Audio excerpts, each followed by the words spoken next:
जिंदगी बर्बाद करती है, मोहब्बत हमने माना जिंदगी बर्बाद करती है। ये क्या कम है कि मर जाने पे दुनिया याद करती है। आज हम उन्हें याद कर रहे हैं।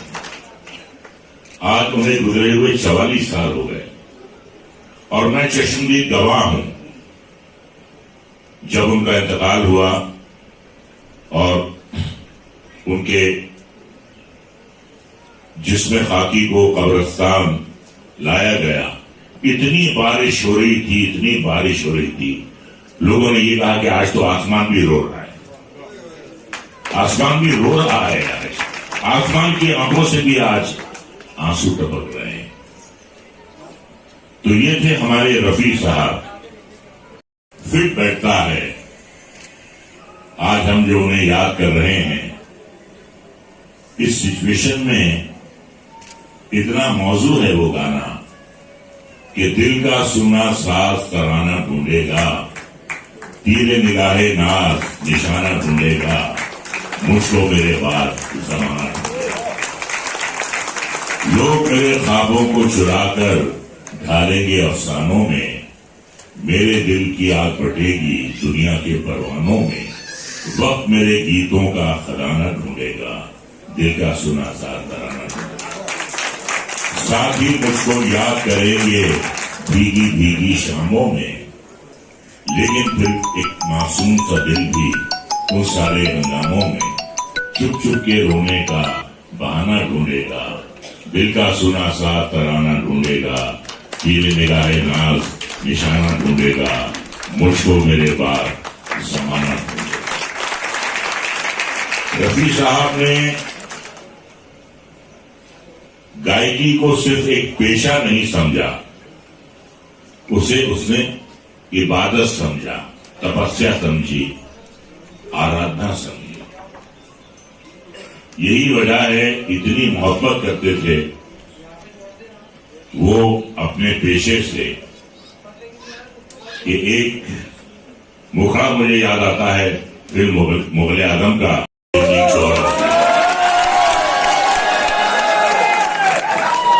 सबसे पहले मैं मेरे मेहरबान दोस्त पंकज अरोड़ा साहब का तहे दिल से शुक्रिया अदा करना चाहूंगा कि आज उन्होंने मोहम्मद रफी नाइट रखी यहां पर। ये अपने आप में बताते खुद एक बहुत बड़ी खिदमत है उस अजीम फनकार के प्रति। वो फनकार ही नहीं था, वो एक लाफानी फनकार था। ऊपर वाले ने उसे भेजा था, वो इंसान नहीं था, वो फरिश्ता था। और उसे इस दुनिया में भेजने का मतलब था लोगों का दिल बहलाना, अपनी आसमानी आवाज से लोगों के जहन में, दिलो दिमाग में रस घोलना।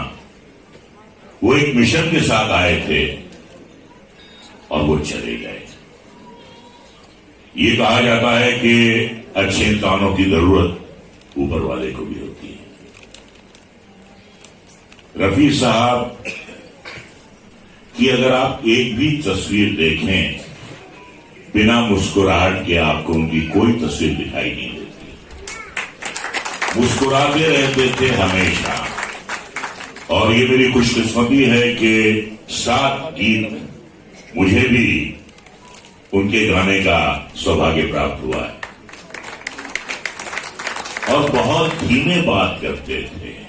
और उनके बारे में मैं यही कहूंगा कि कभी उन्होंने जीते जी कभी किसी का दिल नहीं दुखाया। गरीब प्रोड्यूसर पहुंचते थे तो 1000 रुपए में भी गाना गा देते थे। और एक बार जितेंद्र साहब की फिल्म का एक गाना रिकॉर्ड हो रहा था, तो उस गाने के उन्होंने 20,000 रुपए उन्हें भेजे, तो 15,000 रुपए उन्होंने वापस कर दिए कि आजकल मैं सिर्फ 5,000 रुपए ले रहा हूं। वो फकीर बादशाह थे, आवाज के बादशाह थे और तबीयत के फकीर थे। ना ऐसा कलाकार कभी आया है और ना ही आएगा। मैं उनका इतना बड़ा मद्दा हूं, परस्तार हूं कि एक बार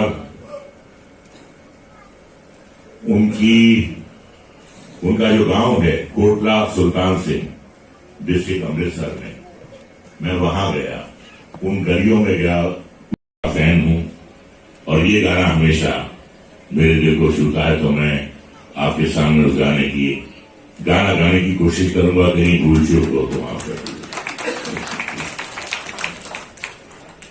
मैं ये सोच कर उसके दर से उठा था कि वो रोक लेगी, मना लेगी मुझको, हवाओं में लहराता आता था दामन के दामन पकड़ कर बिठा लेगी मुझको, कदम ऐसे अंदाज से उठ रहे थे कि आवाज देकर बुला लेगी मुझको, मगर उसने रोका न उसने मनाया, न दामन ही पकड़ा, न मुझको बुलाया, न आवाज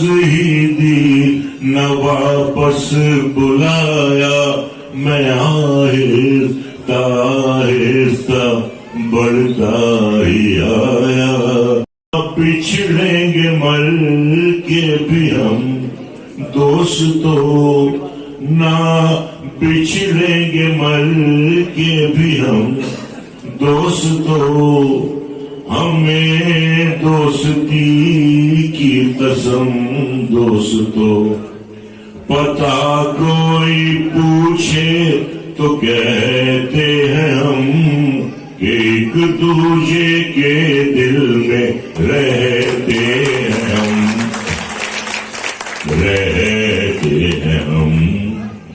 नहीं और कोई ठिकाना हमारा, सलामत रहे दोस्ताना हमारा।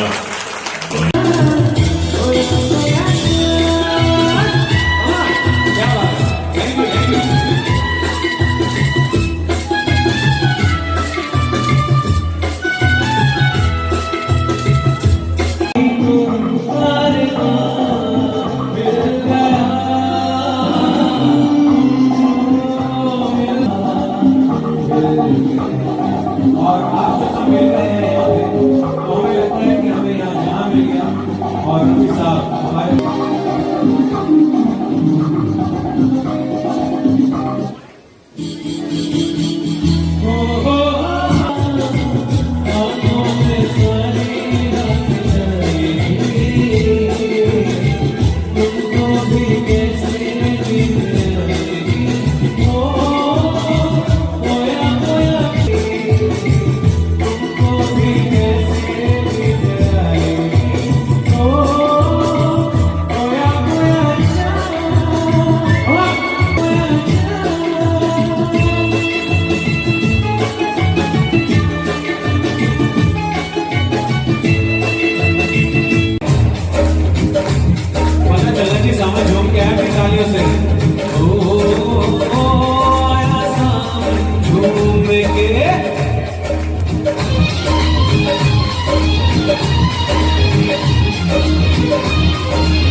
और क्या म्यूजिक है इसमें, क्या बात है। काहे सामन सबके पालवा तू छेड़े जानवा,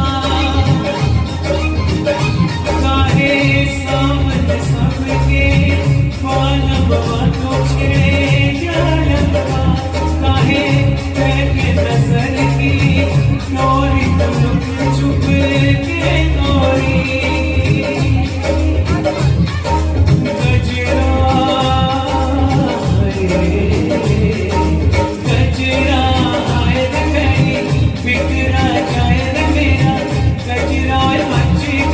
One, two, three, four.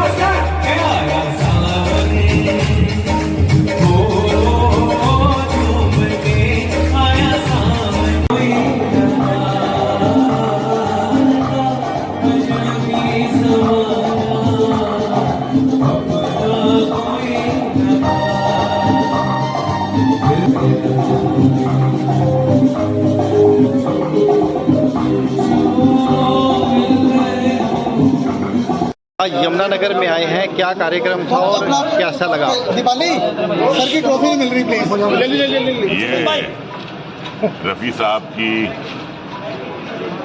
44th death anniversary थी और पंकज अरोड़ा जी ने बहुत ही अच्छे म्यूजिकल प्रोग्राम का आयोजन किया, जिसमें रफ़ी साहब के गाने सुनाए गए, रफ़ी साहब को याद किया गया।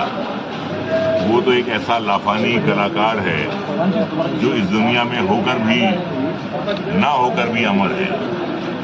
तो और मैं रफ़ी साहब का बहुत बड़ा भगत हूँ, इसलिए मैं आया, पंकज अरोड़ा जी के न्योते पर आया मैं। तो बहुत शानदार प्रोग्राम रहा, बड़े अच्छे गाने सुनाए गए रफ़ी साहब के, और ये एक यादगार लम्हा था। तो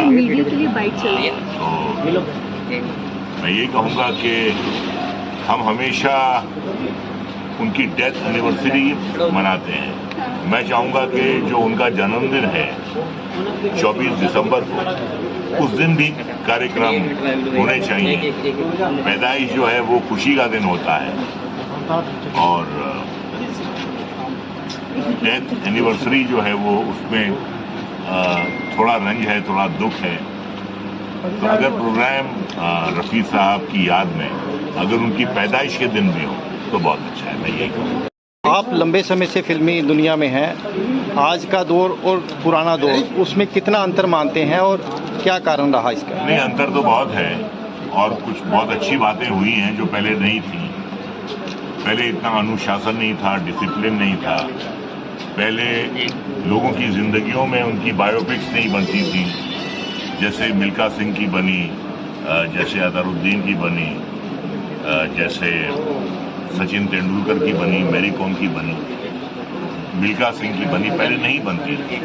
ये एक बहुत अच्छा चेंज आया है, और जो प्रोडक्शन हाउसेज हैं एक डिसिप्लिन आया है। पहले हीरो ही सब कुछ होता था, अपनी मर्जी से वो कास्टिंग करता था, अपनी मर्जी से वो म्यूजिक डायरेक्टर लेता था। आज ऐसा नहीं है, आज हर आदमी जो है अपना काम कर रहा है। कास्टिंग डायरेक्टर अपना काम कर रहा है, स्क्रिप्ट राइटर अपना काम कर रहा है, हीरो अपना काम कर रहा है, और प्रोडक्शन हाउसेज अपना काम कर रहे हैं। तो एक बहुत अच्छी तब्दीली आई है। युवा पीढ़ी के लिए क्या कहना चाहेंगे? युवा पीढ़ी के लिए मैं ये कहना चाहूँगा कि आगे चल के बागडोर जो है देश की, उन्हीं को संभालनी है, और मुझे पूरी उम्मीद है, पूरा भरोसा है कि जो हमारे युवा हैं वो आगे चल के इस देश को संभालेंगे, इस देश को निखारेंगे, इस देश को संवारेंगे और एक तरक्की के रास्ते पर ले जाएंगे। यही मेरी दुआ है और यही मेरी विनती है नई पीढ़ी से कि हम लाए हैं तूफान से कश्ती निकाल के, इस देश को रखना मेरे बच्चों संभाल के, क्योंकि ये 75th हमारी वो है, इंडिपेंडेंस डे है। 75 साल हो गए हैं, तो आगे चल के तो ये नई पीढ़ी ही जो है ये संभालेगी। तो मैं यही कहूँगा, हम लाए हैं तूफान से कश्ती निकाल के, इस देश को रखना मेरे बच्चों संभाल। Thank you sir.